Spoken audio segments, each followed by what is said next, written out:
निश्चय अकेडमी पर आप सभी का स्वागत है। आज हम बात करेंगे 1 जुलाई के डेली करंट अफेयर्स क्विज की। देखते हैं हमारा पहला क्वेश्चन। निम्नलिखित कथनों पर विचार कीजिए। भारत अंतर्राष्ट्रीय परिवहन फोरम का सदस्य है। नंबर 2, अंतर्राष्ट्रीय परिवहन फोरम आर्थिक सहयोग और विकास संगठन OECD के अधीन एक अंतर सरकारी संगठन है। तो 2-3 फैक्ट हैं। एक तो ये कि ये अंतर सरकारी संगठन है या नहीं है, ITF। दूसरा, भारत ITF का सदस्य है या नहीं है। और तीसरा, ये जो ITF है ये आर्थिक सहयोग और विकास संगठन के अधीन बना है या नहीं। ये 3 बातें इसमें दी हुई है। देखते हैं चर्चा में क्यों है। हाल ही में नीति आयोग द्वारा अंतर्राष्ट्रीय परिवहन फोरम के साथ मिलकर भारत में कार्बन मुक्त परिवहन सेवा परियोजना शुरू की गई है, जिस कारण से चर्चा में है। ये एक पंचवर्षीय परियोजना है। इसका उद्देश्य भारत के लिए कम कार्बन उत्सर्जन वाली परिवहन प्रणाली का मार्ग प्रशस्त करना है। इसमें एक टर्म ये भी है DTEE, इसको भी आप ध्यान रखना, उभरती अर्थव्यवस्थाओं में कार्बन मुक्त परिवहन, डिकार्बोनाइजिंग ट्रांसपोर्ट इन इमर्जिंग इकोनॉमीज। ये एक प्रोग्राम चला रहा है ITF, जिसके तहत ही ये परियोजना शुरू की गई है भारत में। इस प्रोग्राम का उद्देश्य इसके नाम से स्पष्ट हो रहा है, उभरती हुई अर्थव्यवस्थाओं में परिवहन प्रणालियों को प्रदूषण मुक्त बनाने का एक वैश्विक अभियान है। भारत के लिए महत्वपूर्ण क्यों है? क्योंकि भारत में परिवहन क्षेत्र ग्रीन हाउस गैसेस को उत्सर्जित करने वाला तीसरा बड़ा क्षेत्र है। दूसरा, भारत के कुल कार्बन डाई उत्सर्जन में परिवहन क्षेत्र से 13% CO2 का उत्सर्जन होता है। इसलिए ये परियोजनाएं हमारे लिए महत्वपूर्ण है। अंतर्राष्ट्रीय परिवहन फोरम क्या है? इसका गठन 2006 में किया गया था 43 देशों के मंत्रियों द्वारा। वर्तमान में इसके 60 सदस्य हैं और 2008 से भारत भी इसका एक सदस्य है। और ये कैसा पैनल है? अंतर सरकारी संगठन है। ध्यान रखेंगे, गैर सरकारी नहीं है, अंतर सरकारी संगठन है। आर्थिक सहयोग और विकास संगठन के अधीन काम करता है। तो अंतर सरकारी है, ये भी चेक हो गया। OECD के अधीन है, ये भी चेक हो गया। मुख्यालय इसका पेरिस में है और परिवहन नीति के लिए एक वैश्विक थिंक टैंक है। परिवहन नीति के लिए, ठीक।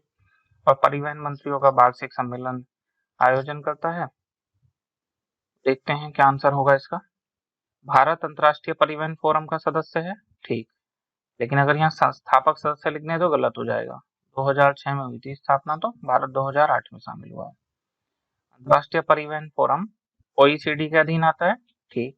अंतर सरकारी संगठन है, ठीक। तो दोनों स्टेटमेंट ठीक हो गए। सही पूछा है तब आंसर हो जाएगा C, गलत पूछा है तब D। तो क्या पूछा है? सत्य कथन कथनों का चुनाव कीजिए, चयन कीजिए। सही आंसर हो गया C।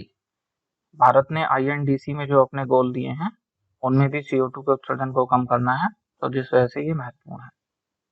नेक्स्ट क्वेश्चन, निम्नलिखित कथनों पर विचार कीजिए। संविधान के अनुच्छेद 137 के अंतर्गत भारत के उच्चतम न्यायालय को न्यायिक समीक्षा की शक्ति प्रदान की गई है। सेकंड स्टेटमेंट, कोई भी व्यक्ति जो फैसले से असंतुष्ट है समीक्षा याचिका दायर कर सकता है, भले ही वो उक्त मामले में पक्षकार हो अथवा ना हो। कोई भी व्यक्ति जिसका मन हो वो न्यायिक समीक्षा डाल सकता है। देखते हैं चर्चा में क्यों है।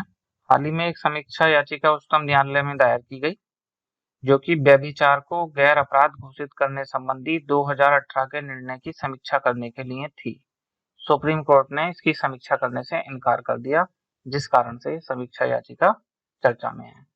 ये व्यभिचार वाला निर्णय आपने सुना होगा 2018 में। इसके द्वारा भारतीय दंड संहिता की धारा 497 को असंवैधानिक ठहराया गया था 2018 में। इस निर्णय के द्वारा सुप्रीम कोर्ट ने फैसला दिया था कि यदि कोई महिला वैवाहिक संबंधों में है और वो किसी परपुरुष से संबंध रखती है तो ये करना अपराध नहीं है।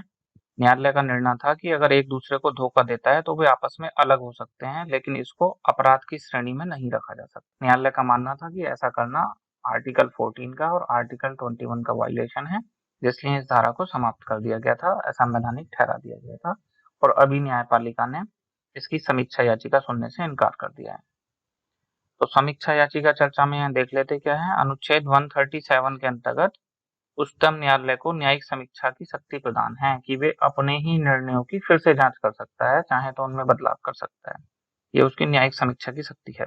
सुप्रीम कोर्ट ने अपने एक फैसले में निर्णय की समीक्षा करने के 3 आधार स्पष्ट करे हैं कि किस किस केस में समीक्षा की जा सकती है।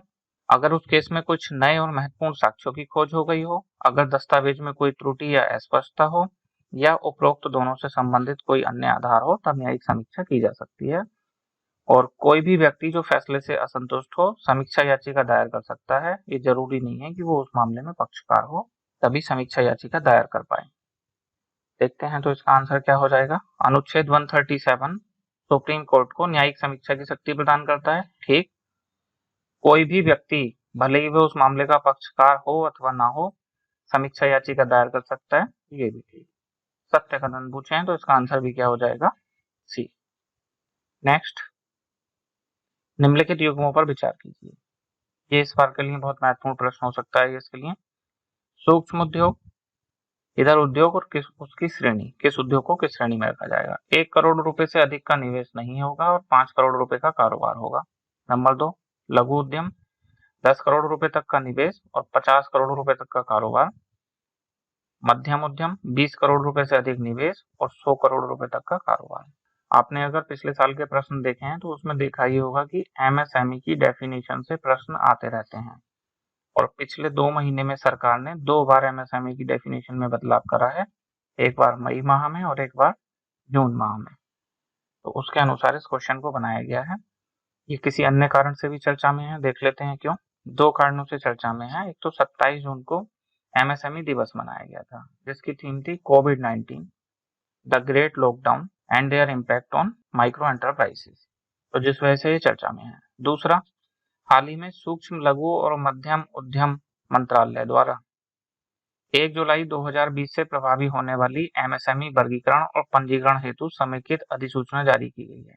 एक तो ये जो परिभाषा आप देख रहे हैं नई वाली वो, और दूसरा पंजीकरण के लिए ऑनलाइन पंजीकरण इसका स्टार्ट करा है, जिसमें कोई दस्तावेज, कोई कागजात प्रमाण अपलोड करने की आवश्यकता नहीं होगी।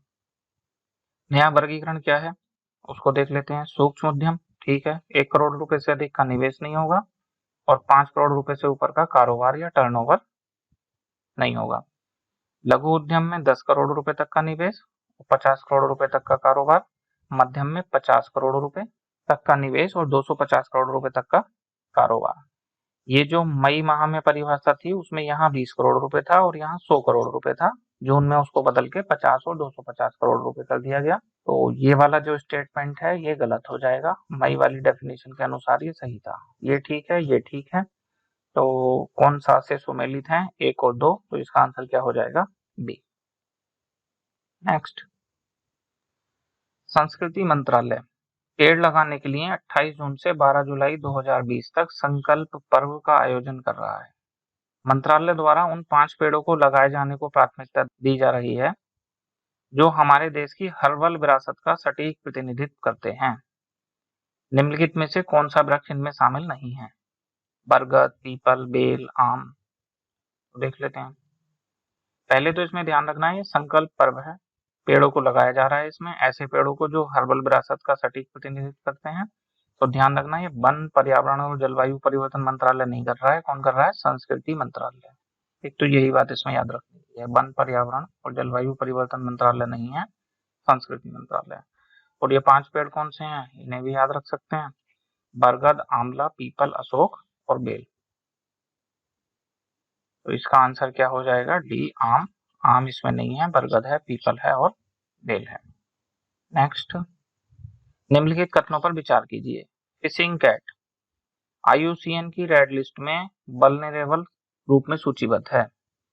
सेकंड, फिशिंग कैट भारतीय वन्यजीव संरक्षण अधिनियम 1972 की अनुसूची 1 में सूचीबद्ध है। फिशिंग कैट पश्चिमी बंगाल का राज्य पशु है। तो देखते हैं फिशिंग कैट चर्चा में क्यों है। हाल ही में ओडिशा सरकार ने भितरकनिका राष्ट्रीय उद्यान में फिशिंग कैट के लिए संरक्षण परियोजना शुरू की है। उड़ीसा सरकार ने भितरकनिका राष्ट्रीय उद्यान, कहीं कहीं इसे मछली पकड़ने वाली बिल्ली भी लिखा जाता है फिशिंग कैट को। और ये एक रात्रिचर है, पश्चिमी बंगाल का राज्य पशु है, गंगा ब्रह्मपुत्र की नदी घाटियों में, पश्चिमी घाट में, हिमालय की तलहटी में और सुंदरवन के मैंग्रोव जंगलों में पाई जाती है। IUCN की सूची में वल्नरेबल है, तो ठीक हो जाएगा वो स्टेटमेंट। ये भी ठीक हो जाएगा, पश्चिमी बंगाल का राज्य पशु है। और भारतीय वन्यजीव संरक्षण अधिनियम की सूची 1 में सूचीबद्ध है, तो वो भी ठीक हो जाएगा। तो क्या आंसर हो जाएगा इसका? पहला ठीक है, वल्नरेबल है। दूसरा भी ठीक है, अनुसूची 1 में सूचीबद्ध है और पश्चिम बंगाल का राज्य पशु है, ये भी ठीक है। तो कौन से कथन सही है? उपरोक्त सभी। आंसर क्या आ जाएगा इसका? D, 1, 2 and 3। अगर ये वीडियो आपको पसंद आए तब इसे लाइक करें, अपने फ्रेंड्स के साथ शेयर करें और निश्चय IAS अकेडमी को सब्सक्राइब करें। इस क्विज की PDF आपको डिस्क्रिप्शन सेक्शन में मिल जाएगी। आज के लिए इतना ही, धन्यवाद।